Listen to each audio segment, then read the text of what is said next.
from Mas Ismail's presentation, we found on Twitter, on social media, the operation of cyber troops. Then the question after that was, who are they? How they work? What's their motivation? How their organization? So to answer that question, we follow up what we found on Twitter by conducting ethnography and digital ethnography. What we found so far was first, what is cyber troops? So based on our ethnography for almost 2 years, this is actually a fleet network consists of buzzers, coordinators, influencers, content creators, and political consultants who work together to orchestrate public opinion on social media by creating a certain narrative on certain political issues in which every change of the network don't necessarily know each other, nor they necessarily know that they work together for supporting the narratives. That's why it's a little bit complex here and fluid. And who are they? We found that they were mostly young, based on our interview with 78 informants, well-educated men.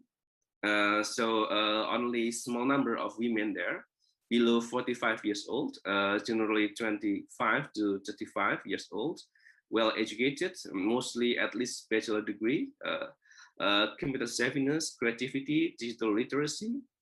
They have social media militancy as well, motivated both ideologically or and or commercially, working voluntarily or for payment.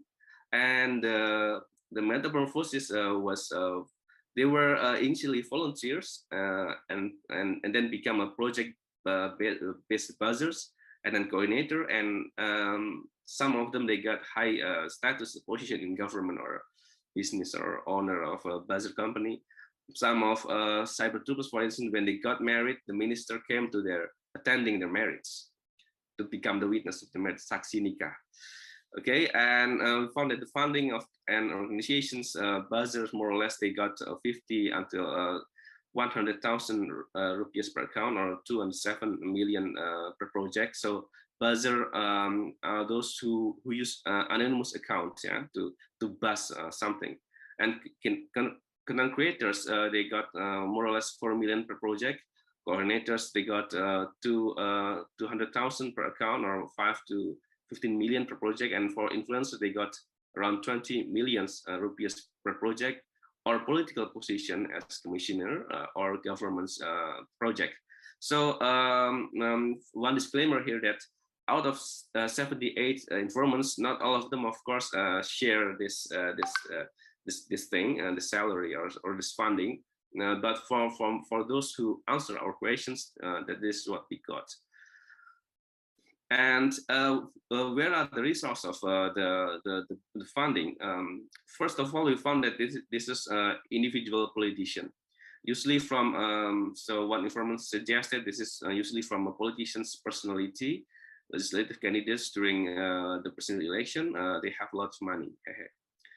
And in the case of common support or raising the name of a figure to be appointed to enter the upcoming election markets, they got paid only for comments on his Twitter account to make it more famous.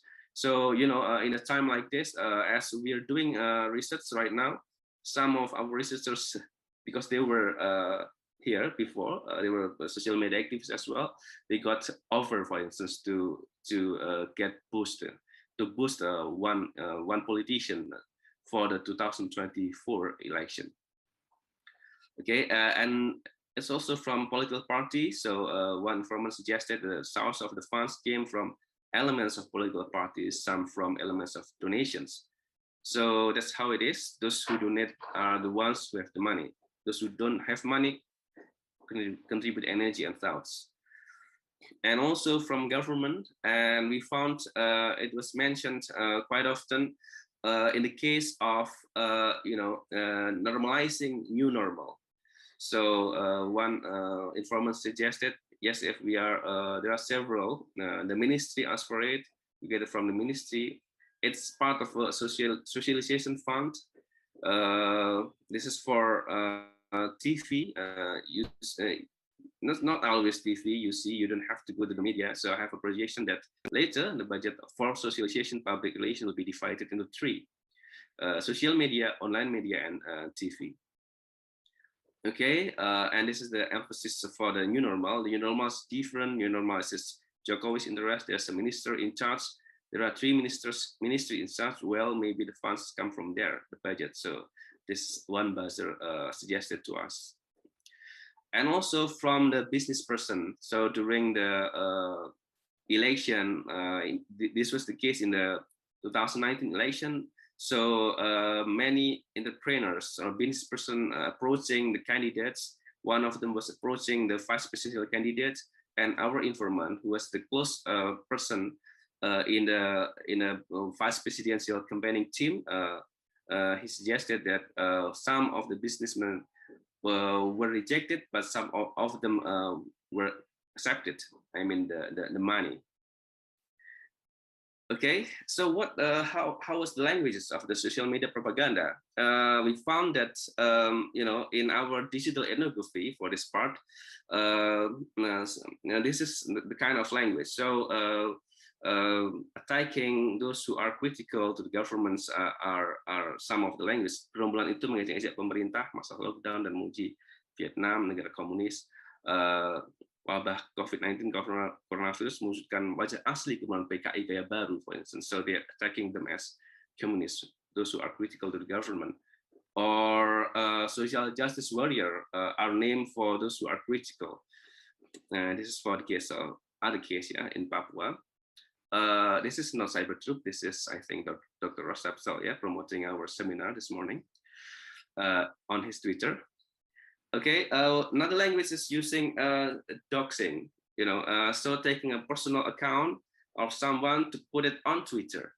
So this is, for instance, in the case of STM, students who protested, they took the screen capture of the conversation and put it online.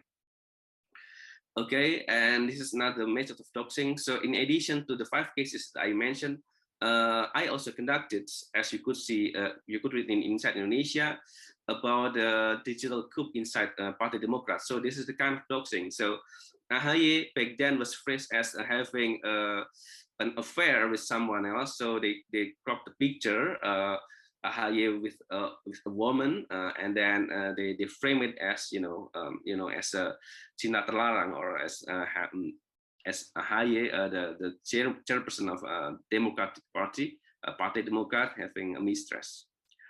Okay, another way of doing it is trolling. So trolling basically is sharing content to hostile content to initiate a quarrel. And this is, I hope Mas Ismail doesn't mind. This is the example how Mas Ismail Fahmi got trolling for his posting. I think he got it a lot because he's quite active on Twitter, while I'm not so active. So I don't have this kind of things there. So they basically they attack you personally, and then they initiated the quarrel or fight there. Okay, and as Mas Ismail Fahmi mentioned before, attacking the media is also one of the trolling method of the buzzers. So to reflect before we close, to reflect about it. So this is actually a reflection. Dr. Rostapsel here and I'm Sinpeng wrote a very interesting book about from grassroots activism to disinformation. So this is a trend actually in Southeast Asia.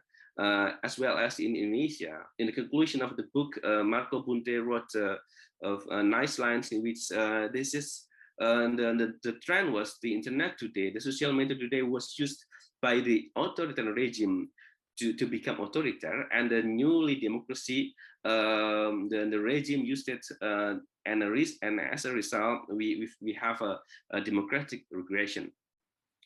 And which is reflected also in the publication of LP3S, for instance, that we have a democracy tanpa demos, reflection of more than 100 scholars from all over the world about Indonesia, that we now have a serious democratic decline.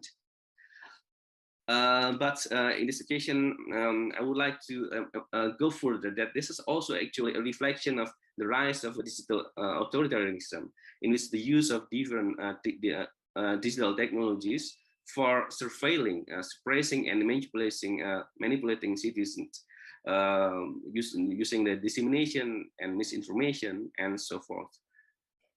Okay, so the conclusion before I end it. First of all, there has been a manipulation of public opinion by using propaganda on social media to support problematic policies that have the following characteristics. So there was a sudden tsunami or tweets with narrative supporting certain political narratives. So content creation and intentionally and by a team of professionals to support the narrative. So the content was made by a professional, not just just iseng-iseng or just not serious matter. And there's a usage of giveaway to attract organic Twitter as well. The narrative at first gets a match or or challenged by the civil society, but in the end, because they win the marathon, like Mas Ismail suggested, so they have the endurance and quantity and duration. And this narrative was amplified finally by the mainstream media. And during our workshop, I could add more that the use of digital pragmatism is one of the characteristics of Indonesian cyber troops. The second, the manipulation was conducted by a cyber mercenary, fleet networks of buzzers, coordinators, influencers, content creators, and political consultants who work together to orchestrate public opinion on social media by creating a certain narrative on certain political issue. The funding of this mercenary came from individual politician, political party, government, and business person. Third, at the end, the operation of cyber mercenaries and the public opinion manipulation they have conducted was aimed to manufacture consent, the problematic policy through, among other things, spreading hoaxes, fake news, doxing, and trolling. Fourth, this in turn have been successfully co-opting the Indonesian digital public sphere and have been preventing it from becoming a free public sphere where the voice of the civil society can be heard. In this regard, the online public opinion manipulation by the cyber mercenaries can be seen as one of the most significant signs of the rise of digital authoritarianism in the fourth largest country in the world. And this is the look of our publication in Indonesia. Thank you.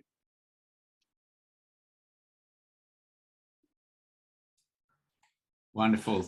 Thank you very much, Wija and Ismail, for that really comprehensive explanation of your project. As Nuka has said in the chat there, if you would like to raise your hand, you can raise your hand and ask a question. And I can call on you directly to ask that question, or if you'd like to type it into the chat room, you are welcome to type it into the chat. Obviously, in topics like this, there's no such thing as a dumb question. Feel free to ask technical questions. I've spent hours with Ismail in Jakarta and Zoom, and I still don't follow everything that happens with his methodology. So feel free to ask, but of course, do try and keep your questions relatively short, not long treaties or long, monologues. So the first question, hand up, I think I've got this right, is Ed Aspinall. Hi there. Yeah. Can you hear me? Yes. All right. Thank you.